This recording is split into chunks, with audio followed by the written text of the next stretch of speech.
the Roman emperor who made his enemy eat his own son. It's 568 AD, and a Byzantine general named Narses is watching his empire crumble around him. He's old, he's tired, and he's just been humiliated by the man he helped put on the throne. Narses had spent his entire life serving the Eastern Roman Empire. He'd crushed rebellions, defeated barbarian hordes, and helped Emperor Justinian reclaim Italy from the Ostrogoths. He'd done everything right. But Emperor Justin II didn't care about any of that. The new emperor had grown jealous of Narses's power and popularity. And so, in 568 AD, Justin II did the unthinkable. He dismissed Narses from his command and replaced him with a man named Longinus. The insult was bad enough, but what came next was worse. Longinus was a petty, arrogant man who treated Narses with open contempt. He stripped the old general of his honors, mocked him in public, and openly questioned his loyalty. When Narses tried to defend himself, Longinus said,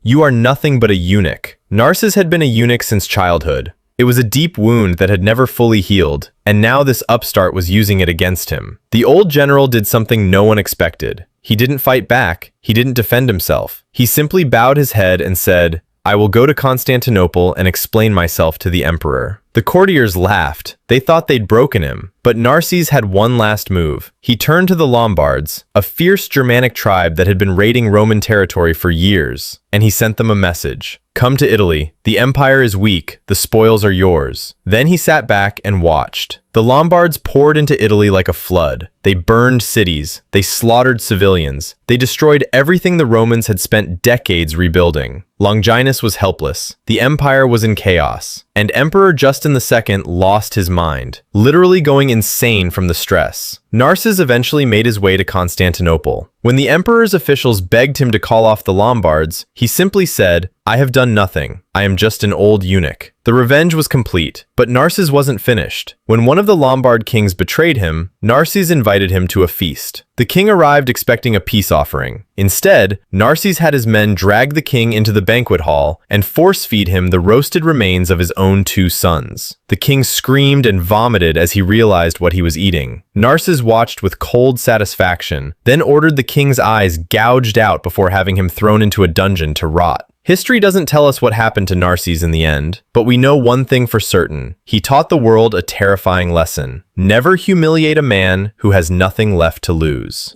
The samurai who wore his enemy's skin.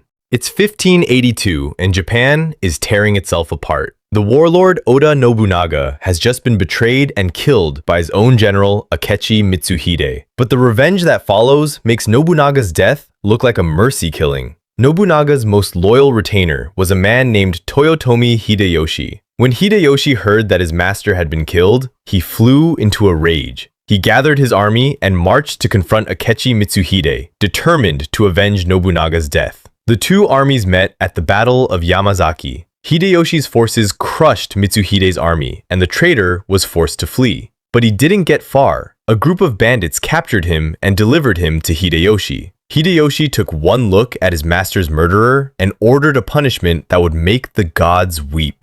Mitsuhide was stripped naked and tied to a wooden post in the middle of the camp. Then Hideyoshi's men began to skin him alive, slowly, carefully, starting from his feet and working their way up. They kept him alive until they reached his neck, and when he finally died, they decapitated him and mounted his head on a pike. But that was only the beginning. Hideyoshi had Mitsuhide's body cut into pieces and displayed in the streets of Kyoto as a warning to anyone who would betray their lord. He also had Mitsuhide's family hunted down and executed. His wife, his children, his brothers, everyone who shared his blood. And then came the truly horrifying part. Hideyoshi ordered a craftsman to take Mitsuhide's skin and tan it. When the skin was ready, Hideyoshi had it made into a mask, a macabre trophy of his victory. He would reportedly put the mask on during ceremonies, wearing the face of his enemy to remind everyone who was really in charge.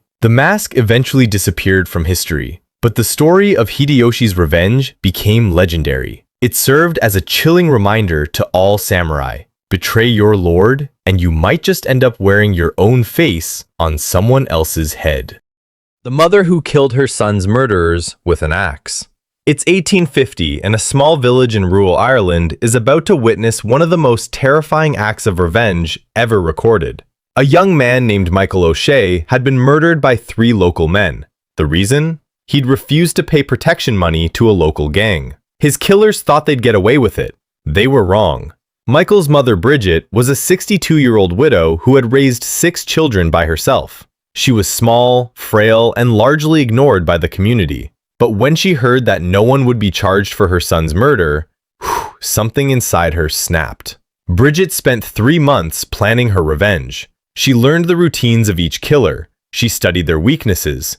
She waited for the right moment. And then she struck. The first man was found dead in his home, his skull crushed with an axe.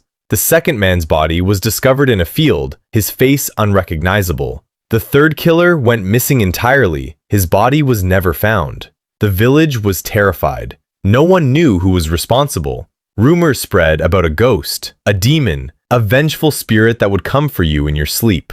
It took the authorities 6 months to arrest Bridget, and even then, they almost didn't believe it was her. She was an old woman. How could she have killed 3 men? But Bridget confessed. She detailed every murder with chilling precision.